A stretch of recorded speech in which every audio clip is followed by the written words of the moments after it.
So I welcome all of you, to this special spiritual meeting, spiritual get-together, whatever you may call it. This is to celebrate and pay our love, regard, and respect to our loved Satguru, Sage Ramana, whose picture is there at the back, and I've got a picture of Arunachala as well there. So it's been, this is his 141st Jayanti, and the sage had requested that to, hold a satsang or a spiritual discussion or a get-together, whatever you would like to call it, on self-abidance, right? Or, call it absolute happiness. So, it has always been our endeavor that we focus on what the sage actually taught us, how the sage has brought many of us into self-abidance.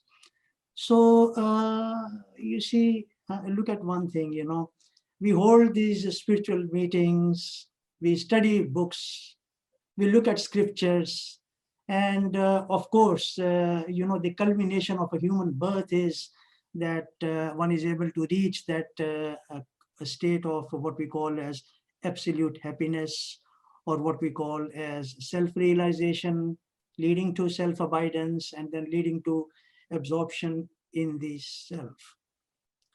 But you see, and this is, you see, if we talk about Sage Ramana's teaching, the sage always said that, realize the self, abide in the self, this self is absolutely silent, the self is ever present. Today morning, some beautiful thoughts were coming that the sage had said that, look, everything will be all right in the end, right? So everything was all right before, everything is all right now, everything is going to be all right in this so-called distant future and evolution of yours. You see why? Look at it. At the moment, as I speak, everyone is enjoying, that what is this person, Anil Ji, talking. But you see, you must actually always bring your attention and, look at, because what I'm telling you, you can only realize that intuitively. Words, lectures, talks, meditation, lovely music, peaceful states, blissful states. See, all these things, they actually come and go. What remains and what is present even now, see, I'm actually able to speak to you because something within me is making me conscious of what I've got to speak, right? I think everyone agrees with that. And you see, all of you, some of you I can see on the screen, and some I actually cannot. Can you see that, words can never actually express this, that there is something in each one of us, which is, you see, this pure consciousness, right? And what is actually happening is that, you see, in this physical plane, your consciousness is coming out towards me. The consciousness within me is going out towards you, and this consciousness is meeting at the same plane. You see, when you communicate with someone, when the consciousness meets already on the screen of consciousness, that is when actually we start understanding or communicating or doing whatever we want to do. You see, you cannot take away the fact that, before you do anything, whether it's a thought within you, or it is a feeling, or it is a physical activity, the first thing is that you have got to be conscious of what you are doing. And you see, this is the simple teaching of all the great sages, including Sage Ramana, that this consciousness, this is absolute happiness, this is the self. So, before you start jumping that I'm going to read the scriptures, I'm going to follow, the Sage Ramana Maharishi, or it is a Sage Byansa Tuno, or Yoga Vashisht, or Shankaracharya, name it, or Jesus, or Gautam Buddha. So you see, this is the thing. There is this immense desire within us. Everyone actually has that spiritual desire to find that absolute happiness, to be in peace, right? And so that is why we take up a spiritual path. We follow a Satguru. You see, then you start reading the scriptures, and then you look for masters to teach you yoga and to do meditation. But what did the sage tell us? The sage said, just stop. You just stop.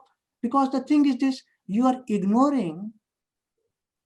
simply ignoring that thing, that aspect, that reality for which you are doing all these things. You see, that is why the sage had said that this is like a circus, you go all around and you come back exactly where you started. Right? You come back exactly where you started, because the thing is this, tell me one thing, can you take a bath? Can you take a meal? Can you listen to this spiritual get together? Can you do your sadhana? Can you do your spiritual practice? Can you become a doctor? Can you become an engineer? Can you go to work? Can you go to sleep? Can you get up in the morning, or can you dream without being conscious of anything that you do? Right? So maybe if you just step back and look at the presence of this reality, the consciousness, then you are in the same state as what Gautam Buddha was, Sage Ramana is, or Anil Ji is, or I'm going to give 2 more examples, because it is always there. And the beauty is that, this absolute happiness, this self, even though it is present now, you see, what do we call self-absorption or self-abidance? Even when I'm talking to all of you, it's just silently sitting there and letting this person, Anil, speak whatever Anil wants to speak about it, One day, this physical body will fall off, time will pass, Anil will be reduced to dust, and then a new phase of evolution of humans will start. But whether it is the gods, or it is anyone present here, or there was anybody present in the past, take any of the sages, whether Sage Ramana or Sage Buddha, right, or the sages to come. You see, everyone has to be conscious of whatever they do in space and time. Consciousness has to be there. You see, the right word is actually self, not any other words. You will get confused, because that is where I also got confused, until finally, you see, the realization came, this consciousness is the self. And this is it. There is nowhere to go. There is nothing to do. This is the underlying reality, right? Whatever you do, you see, the self or the consciousness has to be present. Even the great gods, the Trinity, like Brahma, Vishnu, Mahesh, whatever you may call, Father, Son, and the Holy Spirit. See, even Brahma, the creator, or Vishnu, the preserver, they also have to be conscious of what they are doing, right? So consciousness, this reality, it precedes everything. And look at it very carefully. You see, this self or absolute happiness or consciousness is the only pure, changeless reality, unaffected by your thoughts, by your feelings, by any event, by any physical activity, name it, be it any angel, be it any god, be it any sage. It transcends all that. You see, so the thing is this, that you see, there's no point in just reading and reading and reading the verses of the sage, that the sage said this and the sage said that. Where are you going to end up? You will just keep on going around along that merry-go-round circle, right? That is why, even prior to attaining self-abidance, what the sage had actually communicated right from about, 2001, 2002, we've only focused on one thing, you see, to assist and to help our brothers, sisters, co-spiritual friends to understand the reality, to attain self-realization, to absorb in the self, because we are all equal there. You see, the light of consciousness that flowed through Jesus, that flowed through Gautam Buddha, that flowed through Sage, that same light is actually flowing through every one of you. We are all equal. And if you think that, oh, I will attain self-abidance and then I can actually run away, let me tell you that there are 65 billion human souls, and this is one family, and the light of consciousness flows through every single human soul. Until everyone is on that same platform, we will always be holding hands. Why? You see, you may stop talking to someone, a near or a dear friend, you might feel envious of somebody, but can you take them out of your consciousness? Even if you think that you have physically separated, you're not communicating, look at it. Even now, you see, this entire universe of space and time is within your consciousness. Okay, sorry, I've been prompted. Otherwise, I can just keep on going on and on this one. So moving a little bit further with this meeting, I would like to introduce Vijay Gokaranji. I've known Vijay Gokaranji since 98, 97, 98. It's been a long time, 23 years. And how many times I've known him in previous lives, that yet remains to be counted and seen. And how many times will I know him in future lives, that still is unknown. But this is the present which we know about. So anyhow, the sage had told me in 2001 that, we are starting this center here, which used to be there before as well, but we called it Sage Ramana Maharishi Center of Learning, Sydney. And the core purpose of that was to help others to, take them further in self-abidance. Anyhow, and Vijay Ji was to share that platform with me, because single-handedly, maybe sometimes it's not possible, you're busy or whatever it may be. And it's been now 20 years, we have done the same thing we are doing again today. So nothing new.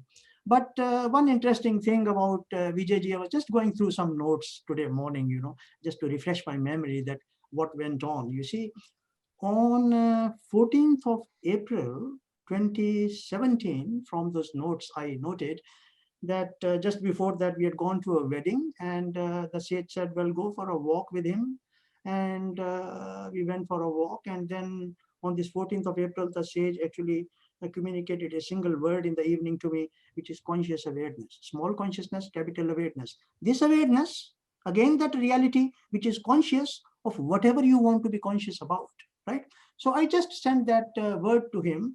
And then you see, between the 14th of April 2017 and 19th of April 2017, Vijay Ji said that I'm actually in a state of illumination and I am in a state of peace. It just doesn't seem to go away, right?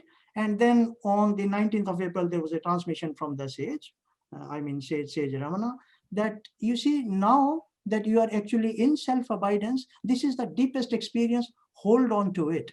And from that day till today, there has been no change in Vijay Ji. So that is his brief, sketch reaching self-abidance. Look, it happened 17 years after I had known Vijay Ji, keeping in mind that we went through quite a lot during the 17 years.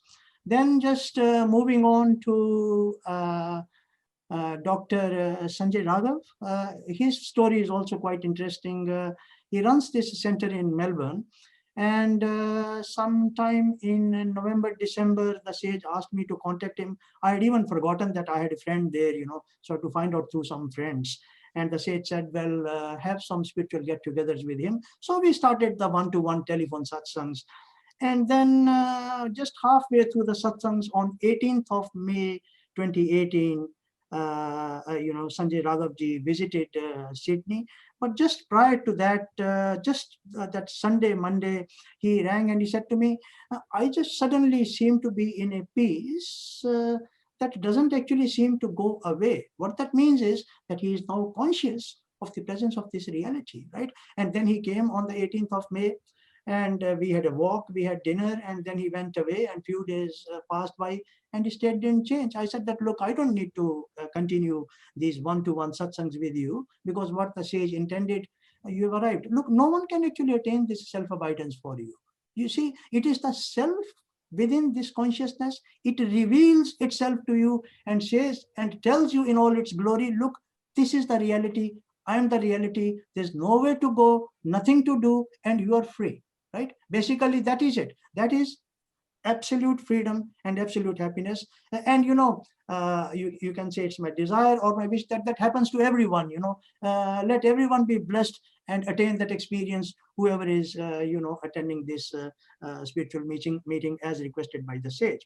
Now you see, look how the sages work. So we stopped communicating, and then what happened was that in November, mid of November, the sage communicated again, and he said that that person Sanjay Raghav ji, who attained self-abidance, I would like him to start a center in Melbourne.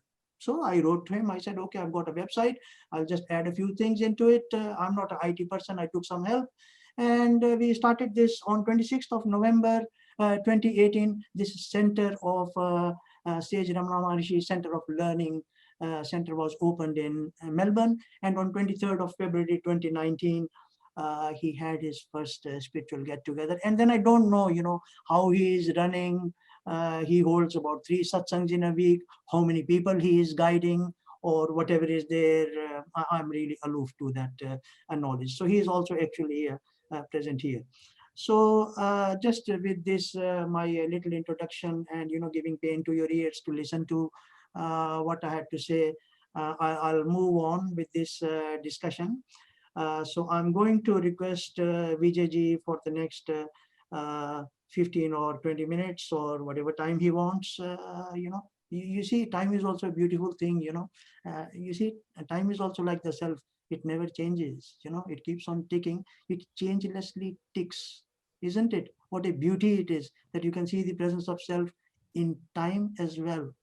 And time unfolds everything for you. The words that come from the lips of a person may not be true, but look at time. Time is as honest as consciousness. As time passes, it unfolds everything in front of you.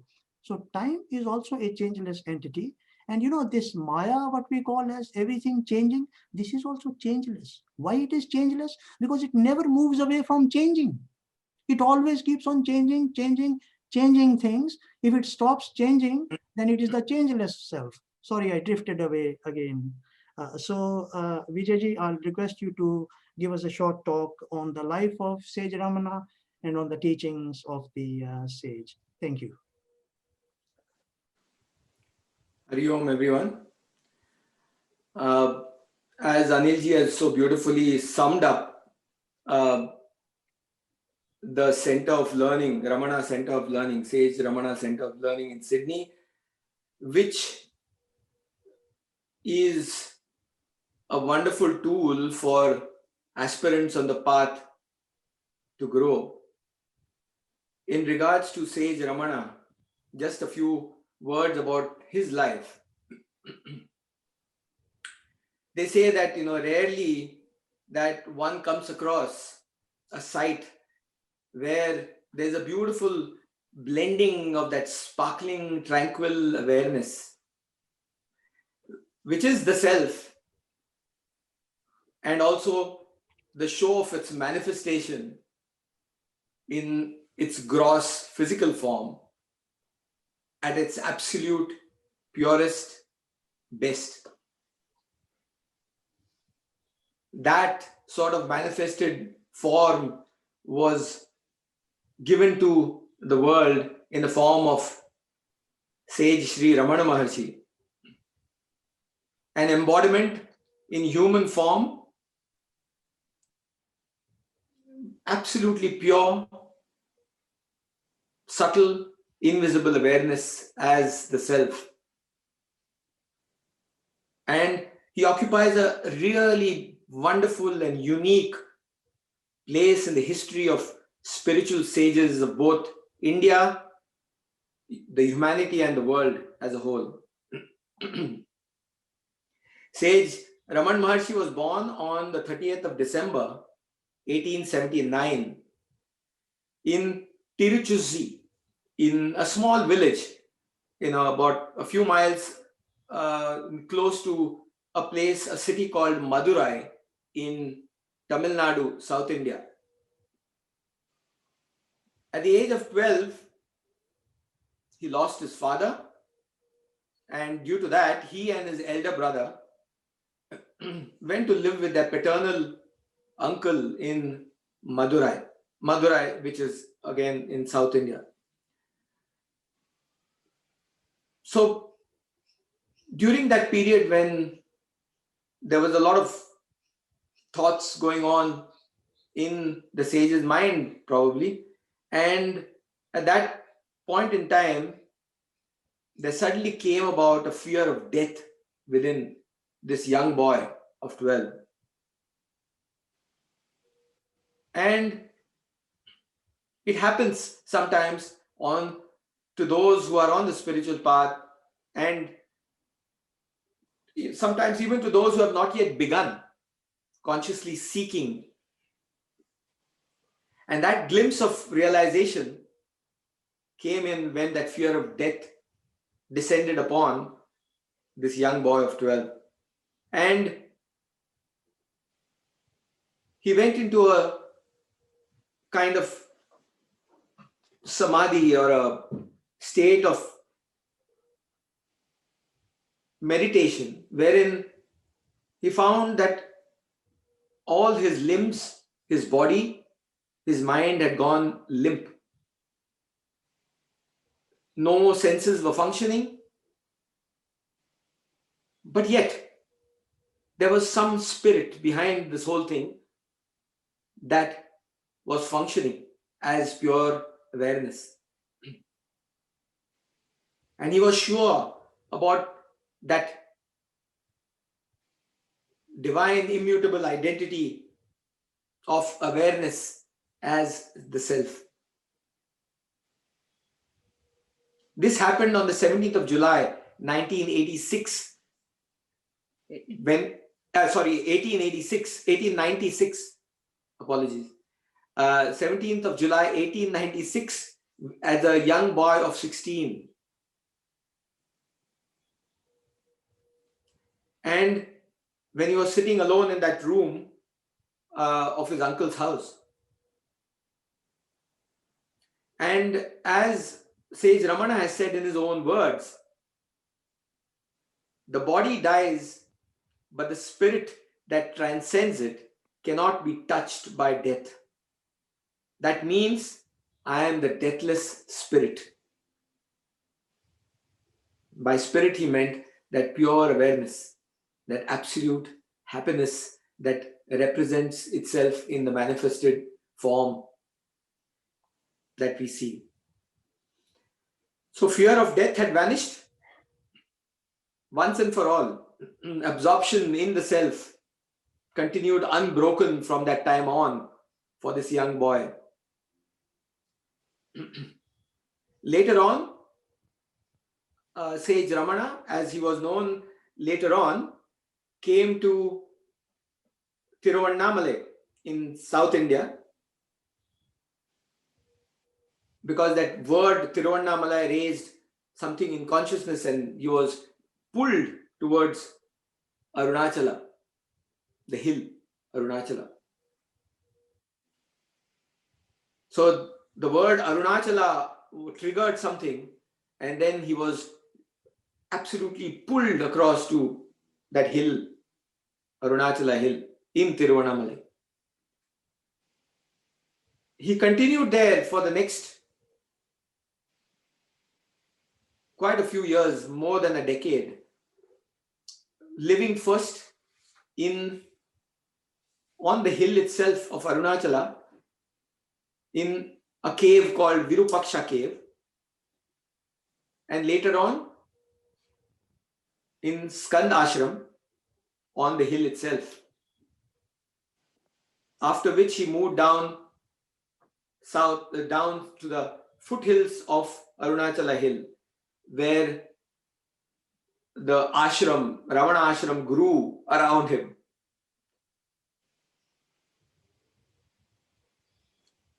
So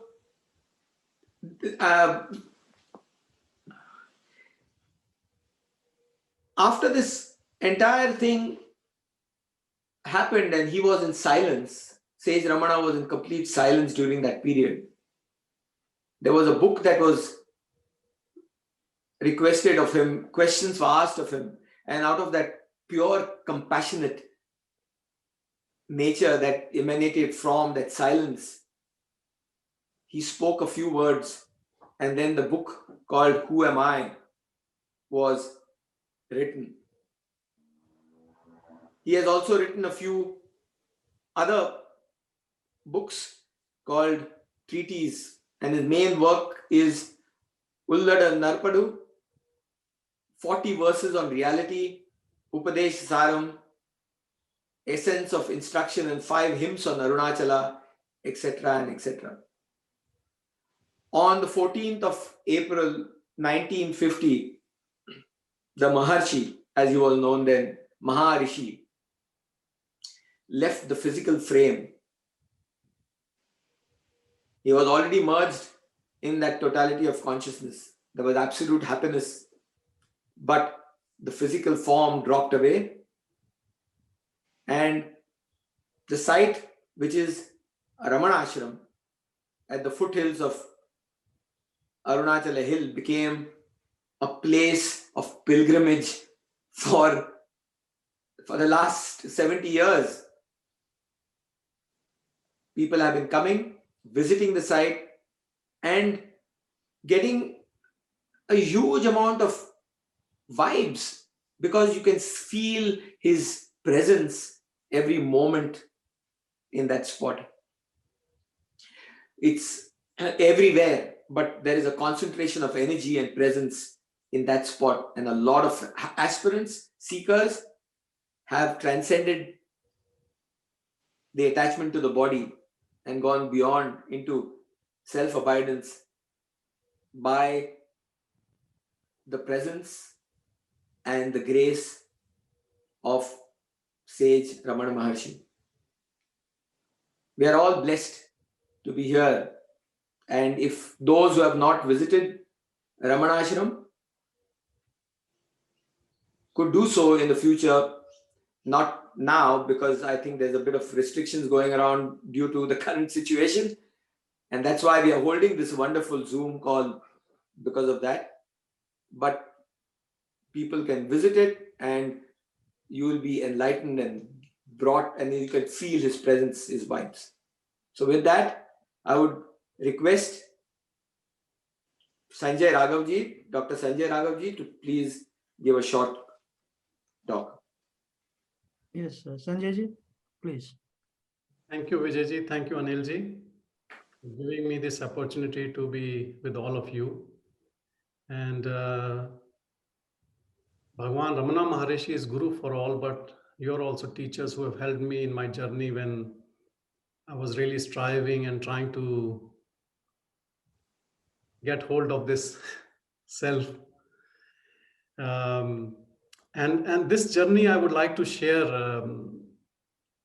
It went on for 25 years, you know, and I don't think there's any point in elaborating different teachers or different sects and books and ashrams and places I visited or imbibed their teaching, including yoga, pranayam, which I also still do as a yoga teacher. But I believe everything has definitely helped me. I can't say that maybe I was not wise enough to jump into self-inquiry and Bhagwan's teaching. So it took me a while before I got that much mature enough to get into the contact of Bhagwan Sri Ramana Maharishi.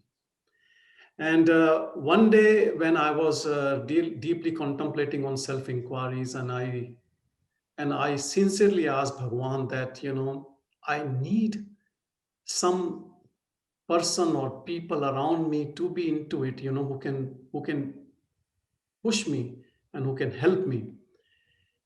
And when you are into your own deep inquiry, sometimes you cry, you have emotions, you have bhavas, And next day after that, I had a call from, there is a person in Swami Ji in Melbourne. So he called me, he said, there is a person in Sydney, Mr. Anil Sharma, who said, Sage has asked him to contact a neurologist in Melbourne whom he would help. And then with Anil Ji, we had discussions for, I don't know, maybe a year, more than a year. And in between, I also spoke to Vijay Ji many times. And then this satsang started in Melbourne with Bhagwan's grace and Sage transmission to Anil Ji. And we started with once in a month. I think it was one of the Saturday afternoons, once in a month. And then COVID came. And then more unfoldment happened for people. You will not believe, but we were doing almost every day satsang because people were more free and they wanted to know more. And then someone suggested me, I think it's too much. We should do at least, we should cut down and do maybe 3 times a week. And now it's happening 3 times a week for an hour. And it's all Bhagwan's grace and, whatever he wants. So who plans all these things? Who has agenda or mission to do anything? Things just happens, it flows. And people join. And who joins, nobody knows. How it happens, nobody knows. No advertisement, no posters, nothing. It's just people join. Sometimes someone calls, someone sends an email, someone knows from someone. And satsangis, today Ruchi posted that someone posted Vidya, I think in the group, that we are satsangis and thank you satsangis. So this is the power of satsang. When a group of devotees who would like to know the self, that the whole atmosphere charges. So when we are doing this satsang is the sang or the company of truth within. And we all, when we have an intense desire, longing, mumukshutva to know it, it has to unveil. It can't hide from you. It cannot. But you should have that intense longing or desire. And with that intense longing and desire to know that pure self, you get vairagya, you have dispassion for all the things around you. You have detachment. You're not interested in any worldly things, objects, people. And all that energy comes back to attention to the pure awareness.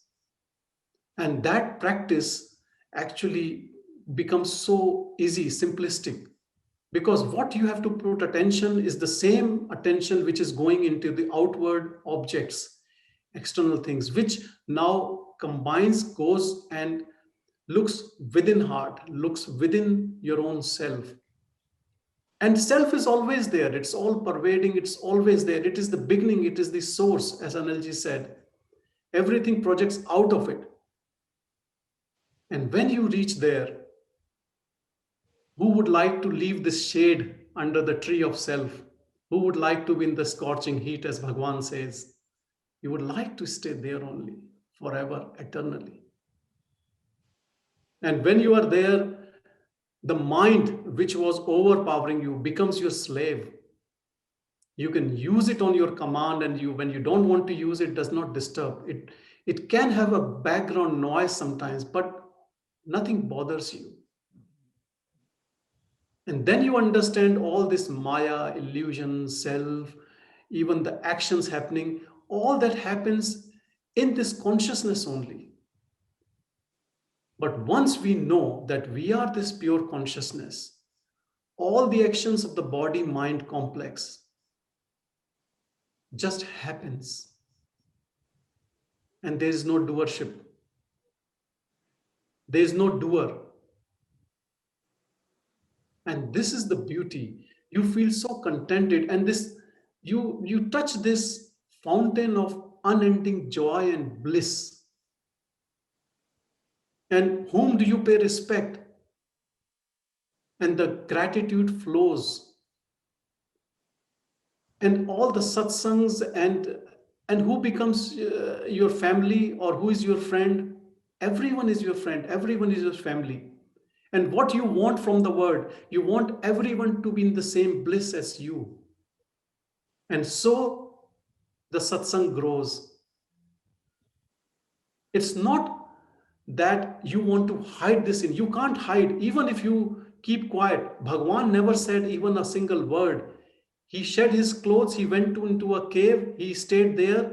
He didn't want any devotees, disciples to come. no teaching. Silence was his innate nature. Still, people were drawn to him. We are still drawing to him. After 70 years of his leaving the body, we are all getting abided in self because of him only. This is the power of that self-abidance. And that is the compassion and love. And nothing is more beautiful, more fulfillment. Like you can say that whatever we desire in our life, and let's say you want to desire for something really big achievement, and when it happens to you and you feel satisfied, that's a satisfaction. That contentment is there all the time. What else do you need or want or desire? So it's not that your desires are finished, but all the desires are only to know this pure self. Though due to ignorance, we keep looking into the external objects and things and people. And we think unless the outer situation is conducive to us, what we want, we will not be happy. That is all crap. Had no meaning at all. It's complete nonsense. But when do you know this? When you touch your heart, then that intuitive power takes over everything. And this body mind complex, you can call it, is becomes instrument of that God, that supreme Bhagwan. So Bhagwan Ramana, if we want to really appreciate, respect, love, and do our devotion, we should look within. The other name of self is Bhagwan Ramana Maharishi. There is no other self than him. You know, whatever he wrote, even in Desaram, he said the same thing, that it is you only which has come as Ramana and telling you to be in self. So who is Ramana? How Ramana is, we all are Ramana only, nothing else. Thank you, everyone. Thank you, thank you, thank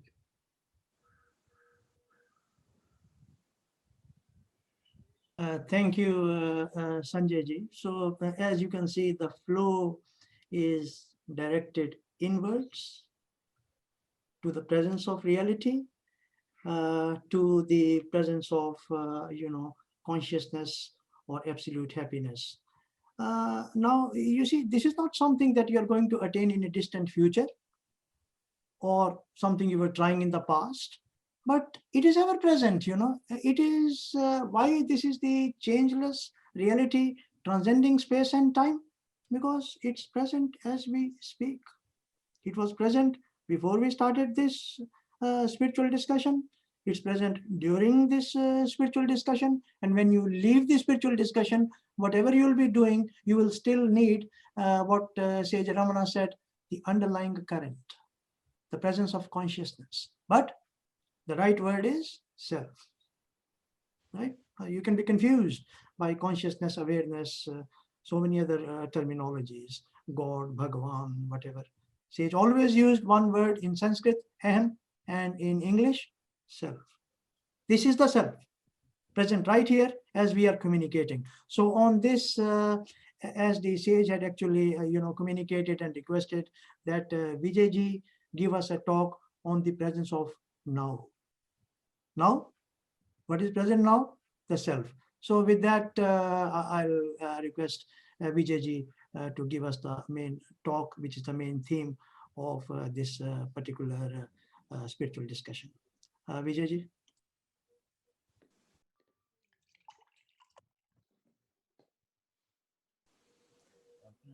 Hari Om, everyone. We will just start this short sharing with an invocation of grace.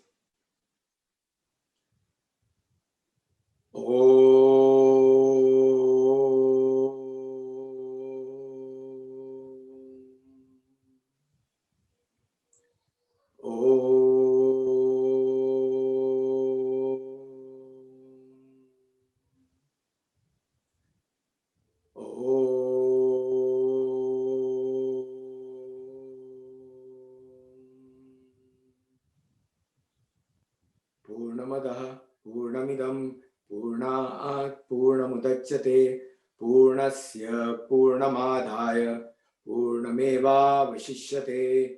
Om Shanti Shanti Shanti.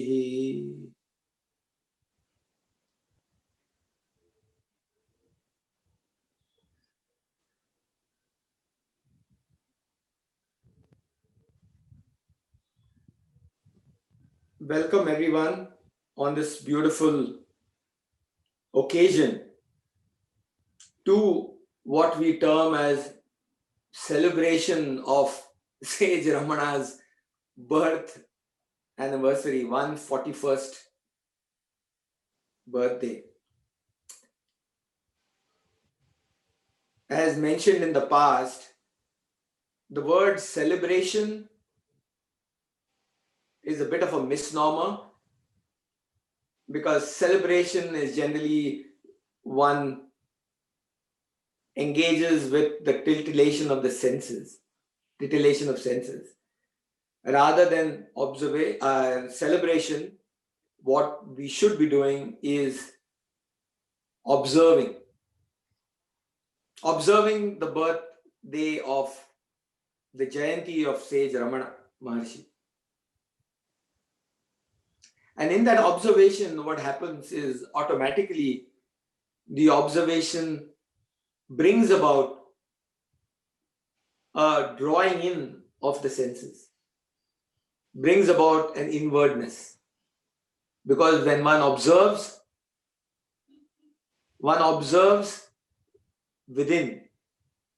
Observing externally brings about duality, brings about this and that. With a brief of what, just to start off with Sage Ramana, Bhagwan Ramana Maharishi's teachings as such, briefly.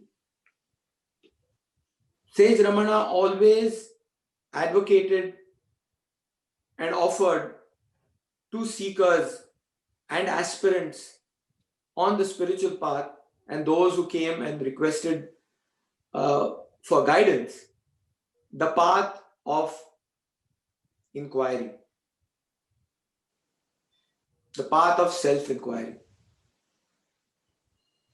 But those whose minds were more attuned towards an emotional aspect of their being, he would at times say, please go ahead and have that love, cosmic love. That is called surrender. That's called submissions. You submit to that totality. And it leads to the same goal. Because cosmic love, when one offers everything and submits everything and surrenders everything, essentially, to be very frank, what is there to surrender? There is nothing to surrender, because nothing is what we consider as ours anyway. So when that surrender happens and even the doership goes away, everything is offered, there is nothing left. There is no I there.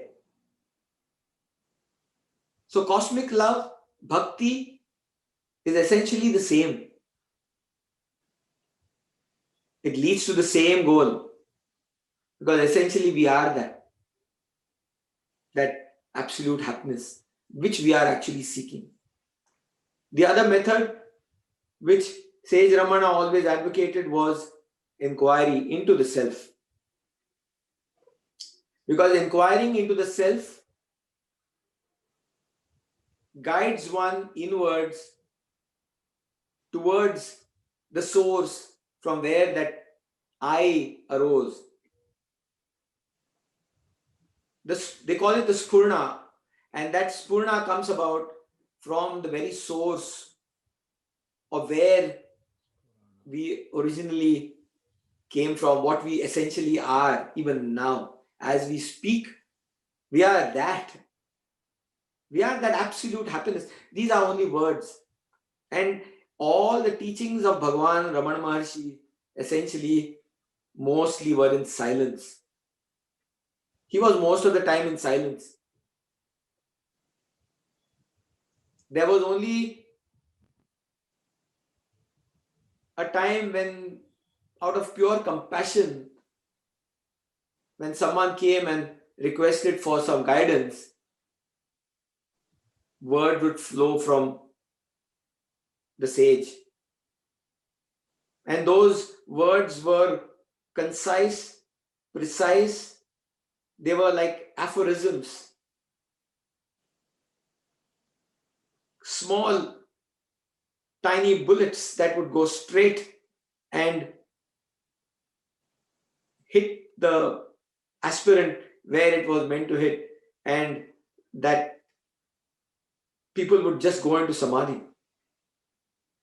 There are lots of instances where people have said, who came with a lot of questions, lot of queries of the spiritual path, would sit in front of Bhagavan Ramana Maharshi and ask questions, think of asking questions. But there was no response or answer from verbal response from the sage. He would only look at the devotee. He would look at the devotee and the aspirant in silence. And the result was not answering any questions. The questions would never be answered.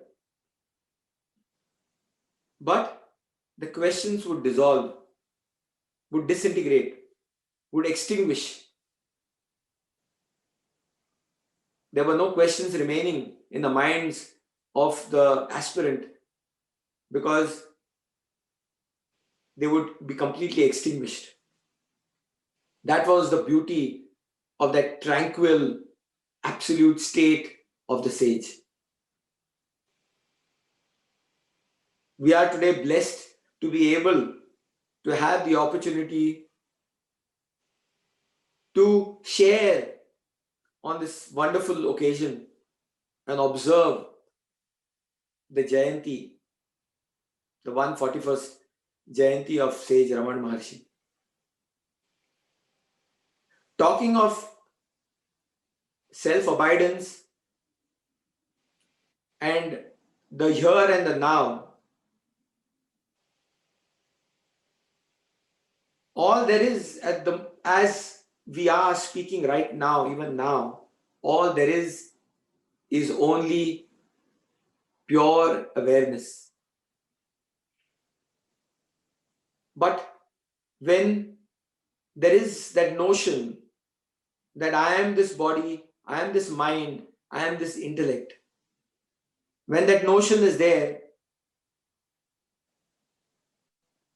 that doership is there, so the urge is there to attain. Attain what? Everyone wants to attain only one thing in life, and that is happiness. And that happiness is absolute happiness, is what is being sought. But each seeker, each aspirant, or even those who are not on the spiritual path, when they are seeking happiness, because that is their true nature, that is what they are missing. They want to be there in that state of bliss, absolute happiness. But the seeking is done they're misled down a path where they look for temporary happiness, not absolute happiness. Temporary happiness is obtained from objects outside. And people and aspirants want to attain happiness, but they try and get that temporary happiness within objects, feel happy for the time being, and then suddenly that happiness disappears. Because the desire is for a limited object externally. Whenever the mind is traveling outwards towards objects and seeking outwardly, what is gained out of that is only temporary. As Sage Ramana has always said, that attainment of or desire for happiness is not wrong. Because people say, oh, but desire is also a desire. Doesn't matter what it is for, but it's a desire. Don't you need to be desireless? So Sage Ramana says, yes, desire for happiness is not wrong. Nothing wrong in that. The only issue is that we tend to seek it externally rather than seeking it inside. Because what is external is only temporary happiness.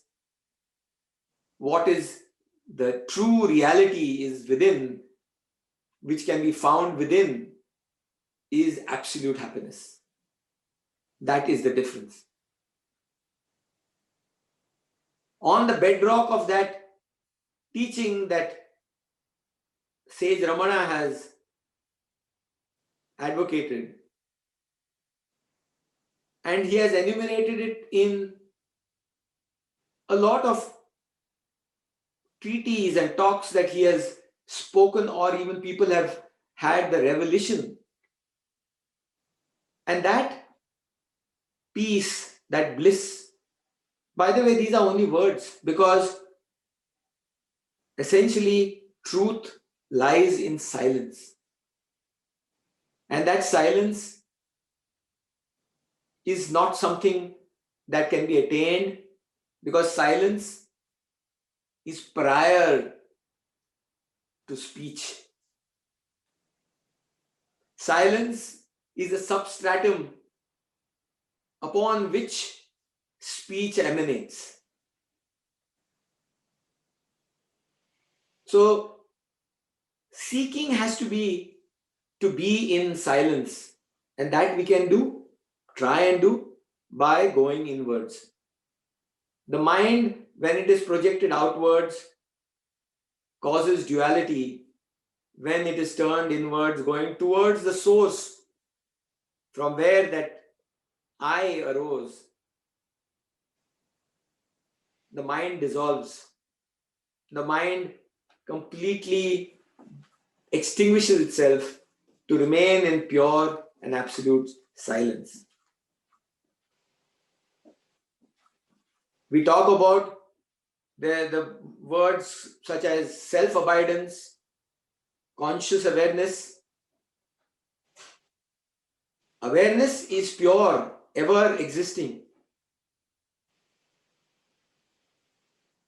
It's prior to everything. Being consciously aware is the manifested aspect of that awareness, because awareness contains everything. Being conscious is only the manifestation. The same with abidance in self.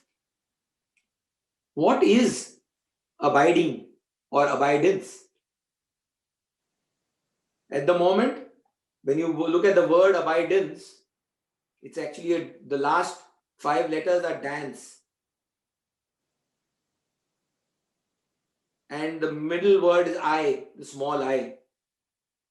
And AB stands for the absolute. So ABI, dance, abidance. So it is actually the dance of the I within absolute, the absolute.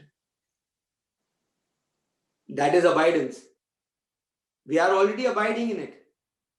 But the dance of the I causes one to feel that I am the doer. That's all that is the case. Essentially, there is no such thing as the I. The I is only a notion, the little I. So when that dance of the I drops away, all that remains is the absolute. The absolute already is, even now, here and now. Because there is no such thing as the past or the future. The future is only a fabrication. The past is dead and gone. All that is available, all that is the present, here and now. All there is presence. So if there is something, if we can be present in the presence, then what else is required? Even being present in the presence is not required, because presence is here and now. See that? That is truth. Because presence is all there is. And even the word presence is pre-sense, prior to senses. It is ever existing. It's always there, ever present. And in this race of life, seekers, aspirants are always struggling to try and progress on the path and be one with that and attain so-called totality of consciousness, absolute happiness.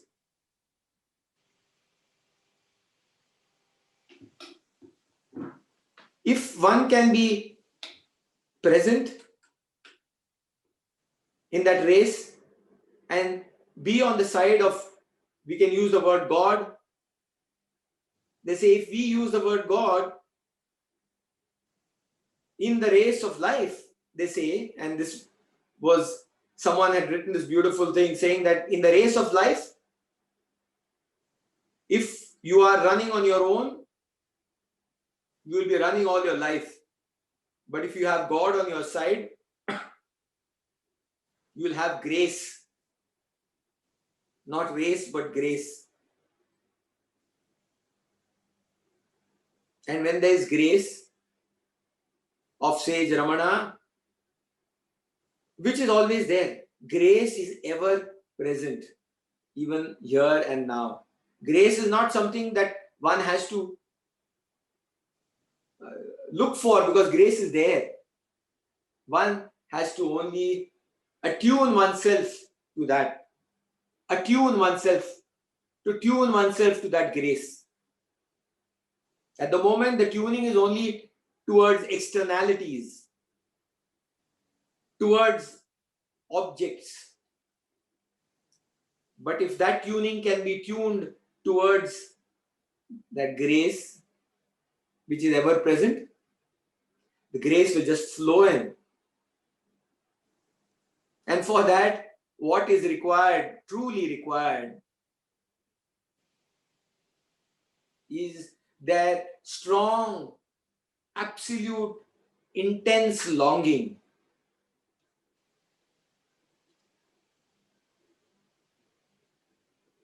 to be present in presence.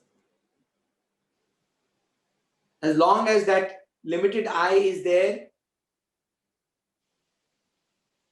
that longing has to be there. And that intense desire is also a grace.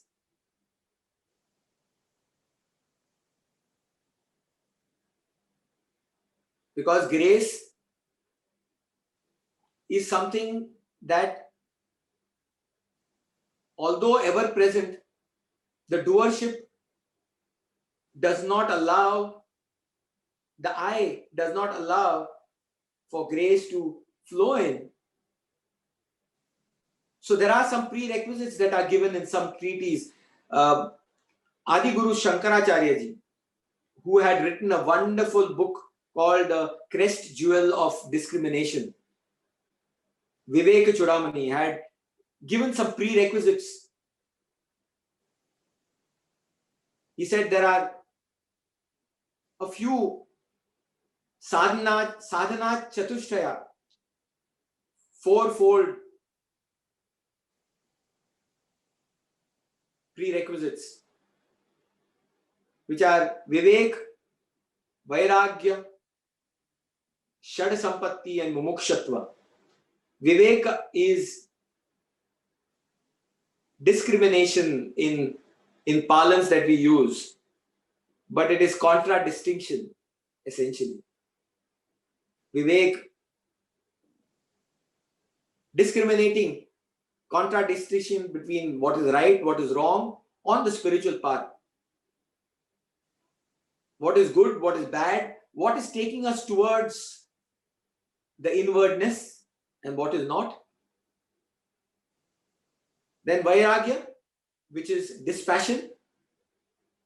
Then there are 6 other pre-qualifications just to purify the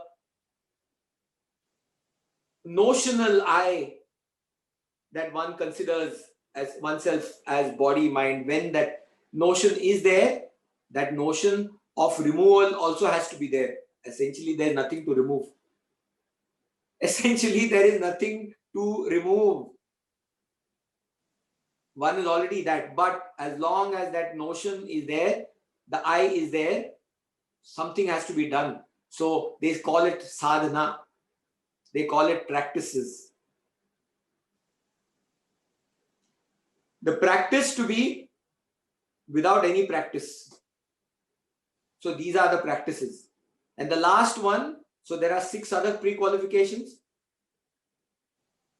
And then the last one is why what we are going to be discussing is mukshatva, intense desire, intense longing to be in self-abidance, to so-called achieve absolute happiness, because that is our very nature. So that, and there Adish Guru Shankaracharya has put mumukshatva last. He could have put that first. The intense desire, intense longing could have been the first item among the 4, but he put it last. It has been put last because the doership and the ego will not allow this attachment, the notion of attachment to the body, mind, intellect, to go away unless there is a thinning and the purity is achieved.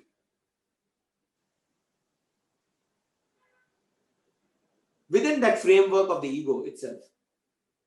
When that happens and that grace descends, clarity of vision is automatic, because when mumukshatva is really, really strong, the entire cosmos has no choice but to offer it to that seeker. When I say cosmos, the word cosmic is available to us. And what is cosmic?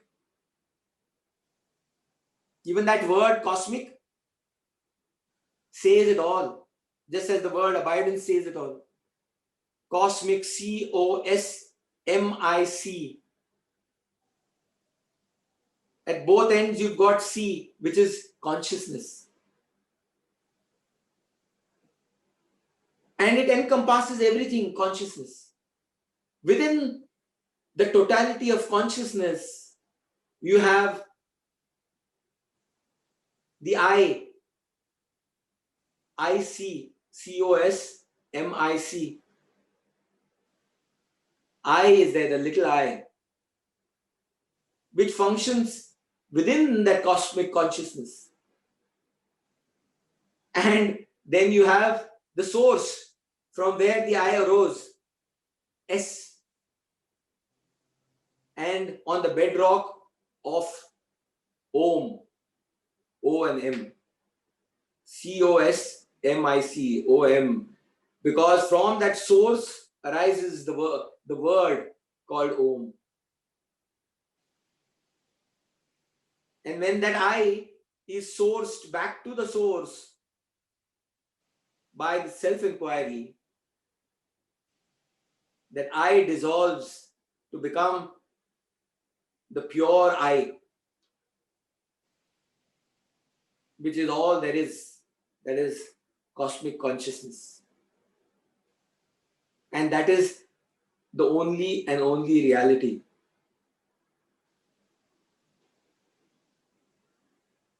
Pure awareness is our very nature. Dear aspirants, dear devotees, let us all try and develop that intense aspiration, intense longing. Then there is no choice. It has to be given, because that is your nature. The little I will drop away. With that, let us observe the Jayanti and dedicate that cosmic love to that all-pervading reality, that absolute consciousness, by going into silence for a few minutes of meditation. So let us all sit down as we are, in whatever position we are in.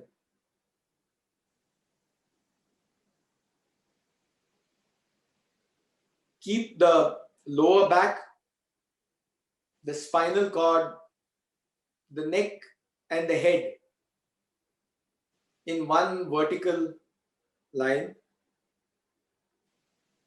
completely and totally relaxed.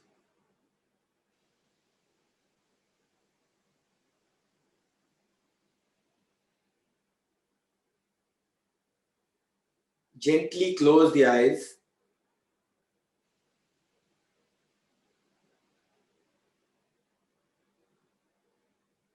Let there be an observation in silence.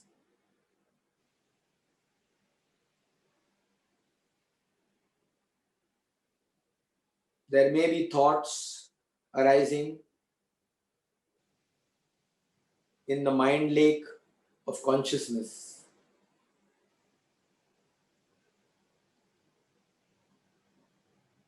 But as we just shared, the little I and the thoughts that arise out of that I are all within the framework of pure and absolute consciousness.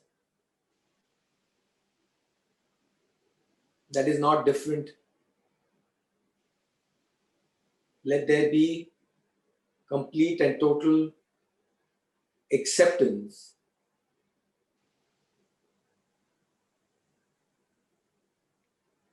And let the mind turn inwards.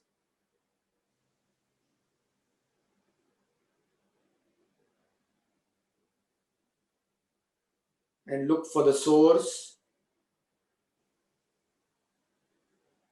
from where that I arose.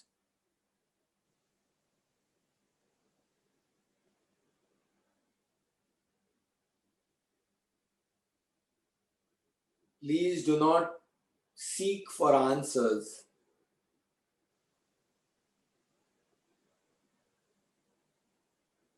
Because the answer will also be provided by the mind itself.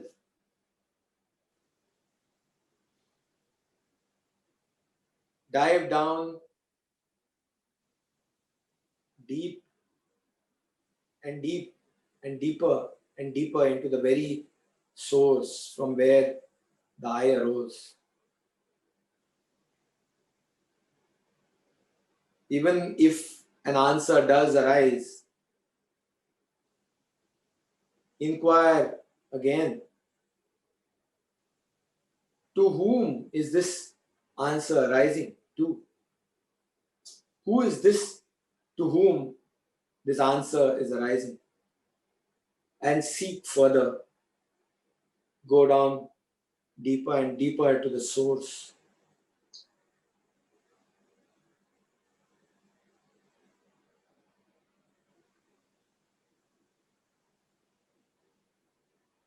Silence may be seen as what arises. Remain in that silence. And again ask that question, to whom is even silence arising?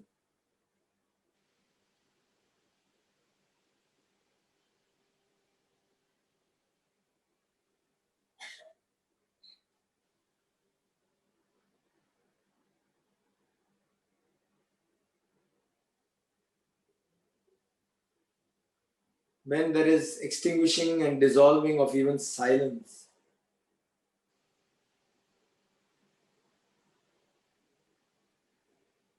all that remains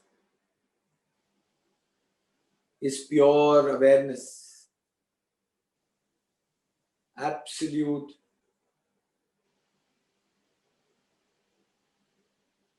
happiness.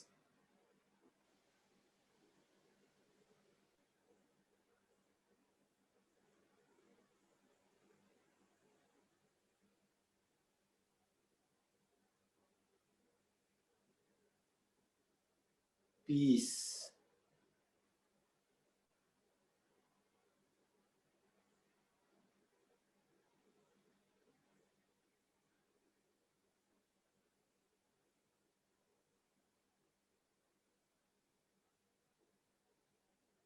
Cosmic love.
Om Sarvesham Swastir Sarvesham Shantir Sarvesham Purnam Sarvesham Mangalam Sarve Bhavantu Sukhinaha, Sarve Santu Niramayaha, Sarve Bhadrani Pashyantu, Ma Kaschid Dukkha Bhag Bhavet, Asato Ma Sadgamaya, Tamaso Ma Jyotirgamaya, Mrityorma Amrutam Gamaya. Om Purnamadaha Purnamidam Purnat Purnamudachyate Purnasya Purnamadaya Purnameva Vashishyate. Om Shanti Shanti Shanti. Harihi Om Tat Sat. Thank you, dear devotees. Thank you, dear aspirants. Thank you, dear seekers. We are all blessed to have this opportunity to share on this wonderful observation day of the Jayanti of Sage Ramana Maharishi. With that, I will hand over to dear Anil Ji. Hari Om, Anil Ji. Okay, thank you. Just some closing remarks. You see, when Vijay Ji did this beautiful meditational exercise, see, you have to be conscious of, you have to listen, to what he was saying, and you have to be conscious of what you're doing. So that you see, the self is even present there, So I'll bring this, spiritual get-together to a close with the words by one of the devotees of the sage who was in self-abidance. You see, we are always conscious of that which changes. We are always conscious of that which changes. Can you be conscious of that which does not change? And that is the self, which is conscious awareness. I would like to thank Rajiv Ji, our technical director, there in the blue shirt and white hairs, he's a professor. He actually helped in bringing all this together. And I'd like to thank Sanjay Raghav Ji, our Melbourne group, and Vijay Gokaranji for bringing all this together. And then, of course, I would like to thank all, what we call as the self, everyone actually who has participated, because after all, it's a united effort. You see, everyone's input in their own way is there, to make this a grand show of, images successful. So I thank you from the core of my heart, and I always hold you in my heart. And I always pray that, by the blessings of the Almighty, the Self, and Sage Ramana, you all also, everyone attains to that same state as in which Sage Ramana was during his lifetime. Thank you very much. Namaskar. Hari Om.